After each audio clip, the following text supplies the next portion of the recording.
Hey guys, Dom and Aaron here with Build Factor, and another beautiful day. It's amazing here. Beautiful, beautiful day. Um, we had some issues last time I was wrenching on the motor. Um, kind of had a meltdown, but I worked past it, worked through it, came up with a game plan. We came up with a game plan, and I stripped out one of the torque, one of the head bolts. Not the bolt itself, but the actual hole that the head stud goes into. Stripped it out completely. So I'm gonna go ahead and get time certs. I don't know if it's helicoils or time certs right now, but I need to redo all the head stud holes. Um, so yeah, I just was right there. The motor was basically complete, and what happened was I forgot to put the two dowel pins on the head, in the head that sits into the block, and I was going through a Ziploc bag that had my thermostat housing in it, and I seen two dowel pins, and I go, well, I wonder where that goes, and I thought about it, and I looked back through some of the footage we had, and I realized that there was no dowel pins in the head. So I took the head off, put them in, put the head back on, torqued it down, and the last head stud, number one in the sequence, just popped, and there was nothing left. Yeah. So what it looks like happened is when loosening the stud nut, the threads in the head or in the block, I should say, that backed out, and then the nut loosened. So when you went to retorque them, the threads were out of the block probably halfway or a third of the way, and there just wasn't enough to grab the stud under torque, and it just pulled it out. Yeah, so I was in a rush, I was frustrated, and you never want to do things, while frustrated, because it just doesn't work out right. So I'm gonna go ahead and get all the holes redone, either helicoiled or time certed. So that's good. But it gives us a little bit of time to work on the couple little things we have to do with the actual coupe itself. Aaron's gonna finish wiring today, or start the wiring tuck today. I'm gonna go ahead and paint the lower cross member gloss black. And then there's just a bunch of other little random things that we can get done while we wait to get that finished. So yeah, so we'll go ahead and start this process, and keep you guys updated on what's going on.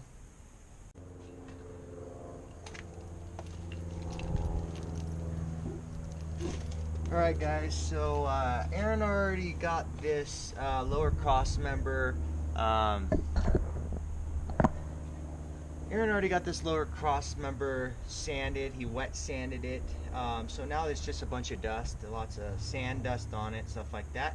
So I'm just gonna go ahead and literally get all the dust off, clean it off, let the sun dry up the moisture, and then go ahead and paint this black. So I'm gonna start cleaning it now.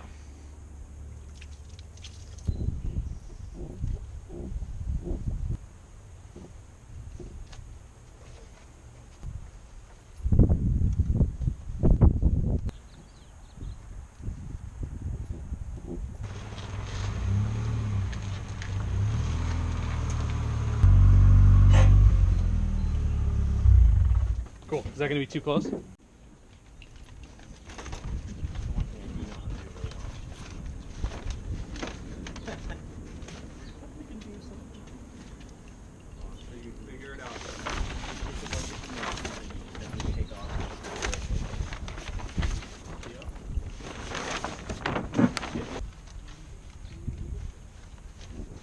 over the ground, but now we're good to go. We're just draining nicely. I wouldn't, just because of what's happened here.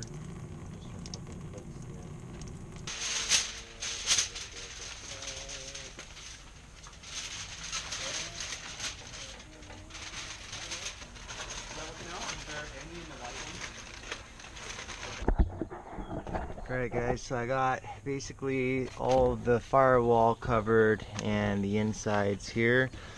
I've got the cross member covered up. Some of the lower control arm stuff's exposed, but I'm actually going to repaint that at a later time, so it's okay if I get a little overspray on it now. I was going to split this from the actual body itself, but I think this should be fine. And yeah, I'm just gonna paint it. And we can look at it while we're there. Your O2 sensor.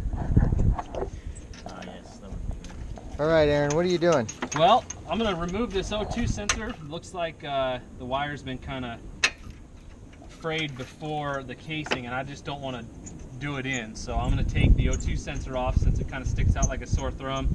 We've got the upper radiator hose off and drained. We've got the fan wires unplugged. The O2 wire was zip tied here, and it's one of the wires we're gonna end up replacing actually and fixing. And then I took the lower hose off of the engine side and pulled it back so that if there's any fluid down at the bottom of the radiator, we're not gonna leak it all out while we pull the radiator. So Yeah, that O2 sensor's seen better days. that O2 sensor is ready for being replaced, actually. That's a $80 sensor. Yep.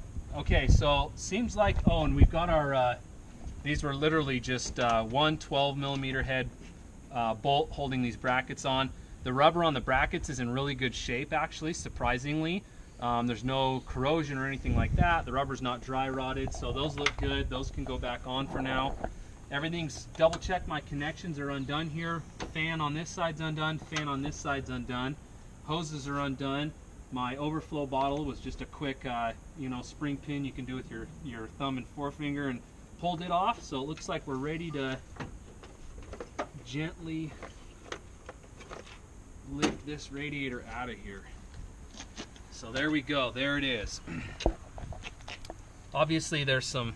You guys can see this here. There's some really big, major. I don't know if that's stop leak or what, but at some point someone put something in here, and I think that's what's compromised a couple of these cores in this radiator. Yeah, look at all of the calcium buildup and all that. So. And you guys can see better now. We didn't want to take in the intro, we didn't want to take the cap off when it was still hot. We were letting it cool down, but see how it's melted? I don't know if someone tried to do something here. We looked actually at the Carfax for this car, and back in like 2011 or 8 or something like that, they put a new cap on for whatever reason. So that may have been a band-aid on the issue that it's having now, where the cap doesn't seat properly and actually blows fluid out when it's hot. So plus all these fins are just, I can barely see through 80% of this radiator. It's really got a lot of debris in it. Oh, yeah. So all around, for the longevity of this car, this is going to be a good repair. Not to mention that it's leaking fluid and going to overheat. So no matter what, this was good. Next step we'll do is we'll go ahead and make sure that our lower radiator hose is drained into our thing, so the radiator is completely empty. Then we'll lay it on its back so that nothing leaks out. Get the fans off. Yep, we'll pull these two fans off. We're going to compare our radiator to our new one before we start to try bolting stuff on. Just to be sure that everything's identical, so we don't have to go back and swap it out at our local parts store. All the hoses look good. They've actually been replaced recently. We saw that was noted. It was done by another shop. So if everything matches up, we'll transfer everything over to the new radiator, get it lowered into place, get the hoses seated on there, and start on the reinstall.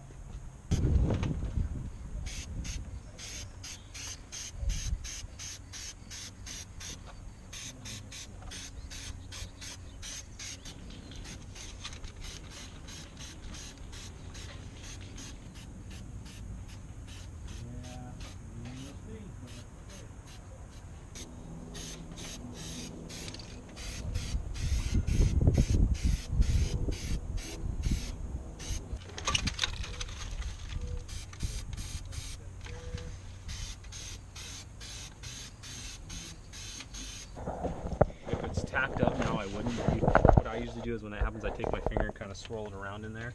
Should I do it right now or no? It's probably tacked up. I wouldn't do it now. Do it when it's wet? Yeah, when it's real wet, when you've just sprayed it on. I just sprayed it. Just very, because you're gonna have to spray over it again. It's tacky. Yeah. So when it's super wet, what you can do is actually swirl your finger around there, and then it'll kind of flatten out. Then when you go to do a second coat, it actually will stick in that spot, because it kind of emulsifies the oil out, and it doesn't. That's funny. We got men's thick and tall. Thick and tall. And Thick and action. tall. All right, guys. So we swapped over everything. We checked the new radiator. Everything's identical. Daniel did a really good job ordering it in. So we swapped all the fans over. Gave one final check to the drain cock, just to be sure that it is tight, because there's nothing like putting a radiator in and starting to fill it and realize that the drain cock's still open. We're gonna hook up the hoses. Well, you want to make sure that it's tight with the caulk, right? Yeah, exactly. Okay. So we're gonna hook up the hoses, and then start filling this thing. Then we're gonna make a run to the parts store. Looking at this O2 sensor, we don't want to put that back in. So we're gonna go see if they have one, and then we're also gonna go get a radiator cap. This radiator says it's supposed to come with one, and it didn't. So we'll check back with you when we've got all that stuff completed. Yes, sir. Alright guys, I just wanted to show you the cross member I just got done painting. Now keep in mind, I am going to be taking off the sway bar. I'm going to be taking off the shocks, as well as the lower control arms. I'm going to be cleaning those up and painting those as well, so that they match and they're not dirty looking and stuff like that. So I will be taking those off and repainting them. I just wanted to get this cross member done, so let me go ahead and show you guys. So got it all done, gloss black. It turned out really good. You know, I got some overspray on the lower control arms and stuff like that, because again, I am going to be painting those. So those will all get done and repainted, but I wanted to get this done because that was it just didn't look good.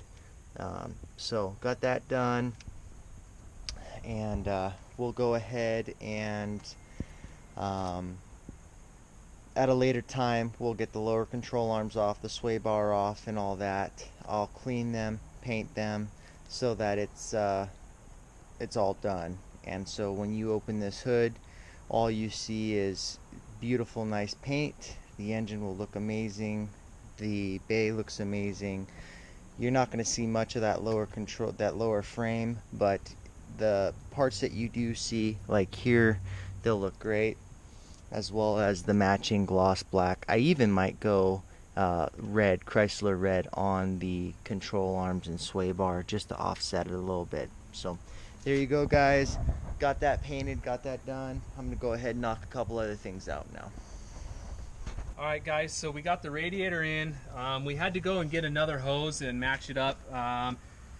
The hose that was on here, I'm not sure was really stock, or it had been cut substantially from stock. So we went and got a new upper hose, even though it was in good shape. We wanted to make sure we weren't stretching the old one too much. So we got that done. We've got the radiator in. We actually went ahead and hooked up the new O2 sensor that we got. So it's in. I'm gonna have to figure out something here, maybe a piece of fiberglass, because I don't like how close this is to the heat of the O2 sensor, but that's done. The other thing we wanted to focus on today, this was part of the wiring that we repaired. There was a jumper wire, all kinds of garbage in there that we got rid of, cut it out, just made a good connection there. Some other wiring we wanted to focus on was his battery cables, because as you can see, it had the OE one, and these get pretty brittle over the years. They get corrosion buildup. Someone's put a treatment on here, which is great. It slowed it down, but you can see it's broken here, so it wouldn't really ever tighten down even when you tighten down the nut. So that's not going to work. So we're going to get rid of that. What we're going to do is go to a newer style, wherever I put it, right here. So we're going to go to a newer style. We'll do the positive and negative this way. You can obviously, these are lead, good contact, really beefy, but they're nice because if you've got a stereo or a system, you can add lugs on here. So what we're going to do is we're going to tie his grounds into a new copper end. We'll crimp this down, and then that'll be set. We're going to put some shrink tube on it. So this is really easy, guys. This is nothing that's super complicated. It can be done with simple tools, just like we like to show you. So this is a 4-gauge end. These two cables put together are about 4 gauge. So I've got one 4-gauge end. It's got the eyelet that's the size that I want for that negative terminal. And so what I'm going to do is strip these back. I have a tool for it right here, but you can use, if you're careful, you can use a knife with a razor blade. You just cut the casing out very carefully without compromising the copper. Or like me, you can use a lighter. Yeah. Just Again, real simple tools, you know, whatever you got in your pockets. So strip that back. Obviously, you want to look at the amount of copper that you want to put into the terminal end. You don't want to leave a lot of space that's open copper here, because even though we're going to shrink tube it, if that's left open like this, it can become weak and brittle, things like that. So you really want to make sure that that's on there good. You've only stripped enough where it's in there well. It's going to have a good connection, but not too much to where it sticks out. Crimp that down. I've got a hammer crimper. I've got plier crimpers. I've got these type of crimpers. So really, there's several different ways to do it. You know, just make sure you're getting a good crimp on this. Basically, we want to crimp that collar down to where these are becoming all one. Once you've got it crimped down, just slip your shrink tube over it. You can use your heat gun, or in this case, again, a lighter. It works just fine. And then you just shrink that tube down. That's going to protect this from corrosion. Water won't be able to get in there. It won't weaken that connection or anything like that. Once we've done that, we can hook up our negative lines back, leads back to where they go, and then this will be ready to go on our battery. Now, when it comes to this positive terminal here, the reason why these are so good is because if you have on your car, like this Celica does, OE setups where there's fuses on the actual positive cable, you know, a lot of modern cars will have a separate fuse box, but under the hood on this one, they actually have this set up here. So what one of these is going to allow us to do is pull this nut off, retain this stock setup, even though, yeah, looking at this all looks pretty good. I'm not worried about that. This fuse might need to be replaced. We can take care of that. Maybe later we'll replace this with like a custom fuse box that's mounted to the firewall just to clean this up. But for now, just to get them running, just to get everything safe to where he's not going to have to worry about this breaking down, we can go to this setup, and it's much like factory, and it's going to work the same way, but we're going to have a lot better connection, and it won't be as weak as this. So we're going to go ahead and get to finishing this up, and we'll show you guys what it looks like when we're done. Hey guys, just got the cross member painted out and done. The lower cross member looks really good. I'm gonna go ahead, since there's still some time in the day and it's still nice out, I'm gonna go ahead and get this brand new rack and pinion put in.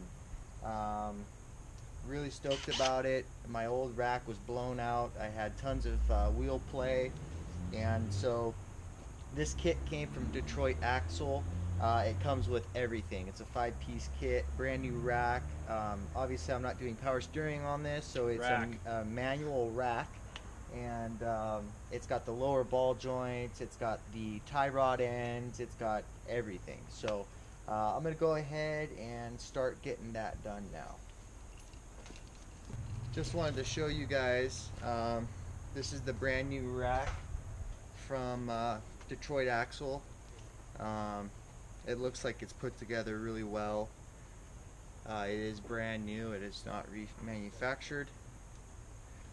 It looks really solid, so really happy about that.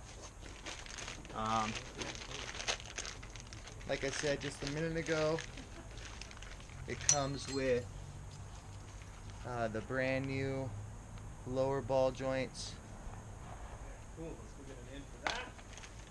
and then it comes with the brand new tie rod ends. So it's the whole kit. Everything's brand new. So Yeah, those are actually going to be used for concrete forms, but otherwise they already would have been hauled off. Cut it up for some decorative wood. Yeah. Same. They do you know, they do.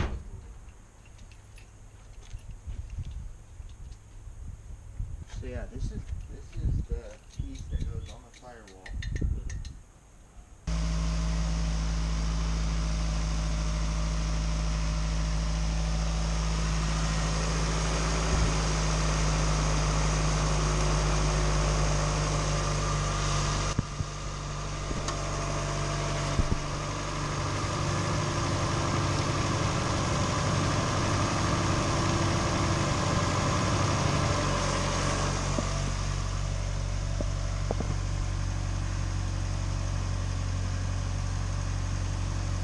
right, guys, so we got the radiator in, we got the battery all done. If you guys want to come look over here, the battery's done. We've got the new battery terminals on. We kept the stock setup on this side just because it has some fuses. Recrimped and shrink tubed a new setup on the ground. Looks a lot better. Cleaned the battery up, redid the bracket. We blasted it down. We did a rust preventative treatment, a rust converter if you want to, on that. Then primed it and then painted it, so it's good to go. Double checked everything, double checked our grounds. That stuff looks really good. This has a subsystem, so we redid the end on the wire for the subsystem. Although I have a feeling we're going to change this out later because it's just Really small. I can't deal with that right now. We filled the coolant system. We got it, all the air bled out. So this is our funnel that we use. Comes with an assortment of caps that you can put on to fit any car or most cars. Then you put the funnel in, and it becomes the highest point for the coolant system, so all the air bubbles out. Really cool feature. When you're all said and done, you can put the plug in, get some kind of apparatus to stop any of the excess coolant that wants to leak down. But other than that, guys, for today on the on my brother-in-law Daniel's 86 Toyota Celica GTS, I think that's a wrap. Daniel, are you happy? Oh yeah, looks good. I think there's a lot more to do. We'll keep making progress on this car. Daniel wants to definitely take this and do a lot of customization to it. For now, we're just trying to find all the kinks and work those out, but we'll do something big here. We'll get this thing changed up. It'll be a fun car. Yeah, turbocharge it or something. Yeah, supercharge it. So Cool. For Build Factor at Rising Sun Auto Works, I'm Aaron. I'm Dominic. And this is Daniel. Hello. Thanks for watching, guys.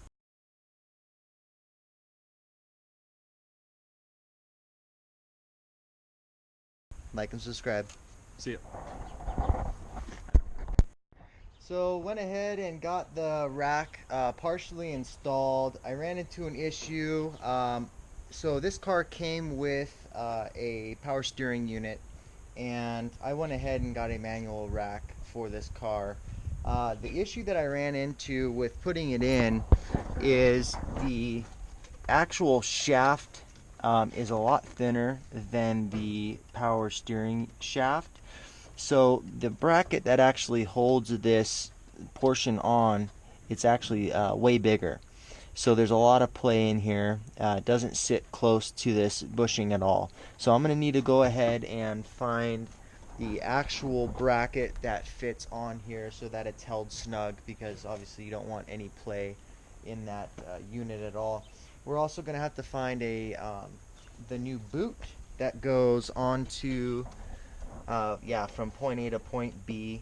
The boot that I have is really small because the power steering unit is way higher, so I'm going to have to find a boot. I might actually get a CV axle boot to utilize on that, but I'll take a look at it. But all in all, I'm pretty happy. Got that painted up, got that cleaned up. Now I know that I need to get that bracket, so I'll go ahead and get the bracket and get it completely installed. And yeah, so again, thank you guys for watching. Like and subscribe. Another great day here at Rising Sun Auto Works and Build Factor. So from Dominic And Aaron? have a great day.